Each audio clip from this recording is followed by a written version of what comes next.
পুলিশের দেওয়া তথ্য অনুযায়ী ইনকিলাব মঞ্চের মুখপাত্র শরীফ ওসমান হাদিকে গুলি করে হত্যার নির্দেশ দেওয়া হয়েছিল যুবলীগ নেতা ও ঢাকা উত্তর সিটি কর্পোরেশনের ৬ নম্বর ওয়ার্ডের কাউন্সিলর তাইজুল ইসলাম চৌধুরী বাপ্পির পক্ষ থেকে। এই তথ্য প্রকাশের পর থেকেই বাপ্পিকে ঘিরে শুরু হয়েছে তীব্র সমালোচনা ও নানা গুঞ্জন। পুলিশ বলছে, পরিবহনে চাঁদাবাজি, গার্মেন্টসের ঝুট কাপড়ের ব্যবসা, ডিশ ও ইন্টারনেট ব্যবসার নিয়ন্ত্রণ, ফুটপাত ও সড়কের অস্থায়ী বাজার থেকে চাঁদা আদায়ের মাধ্যমে বিপুল সম্পদের মালিক হয়েছেন বাপ্পি। একসময় এলাকায় তিনি পরিচিত ছিলেন ঝুট পাপ্পি নামে। বর্তমানে অনেকে তাকে পল্লবীর জমিদার বলেও ডাকেন।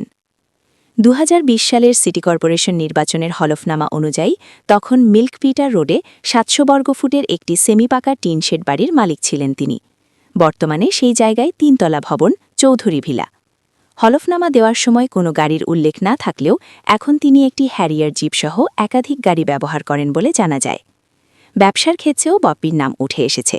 রাজধানীতে স্মার্ট ফ্যাশন নামে একটি প্রতিষ্ঠান এবং বাঘেরহাটের মোরেলগঞ্জে প্রায় ৫০ বিঘা জমির ওপর একটি অটো ব্রিকফিল্ড, এমন তথ্য বিভিন্ন অনুসন্ধানী প্রতিবেদনে উঠে এসেছে। যদিও সর্বশেষ আয়কর নথিতে এসব সম্পদের পূর্ণ বিবরণ নেই বলে উল্লেখ করা হয়েছে।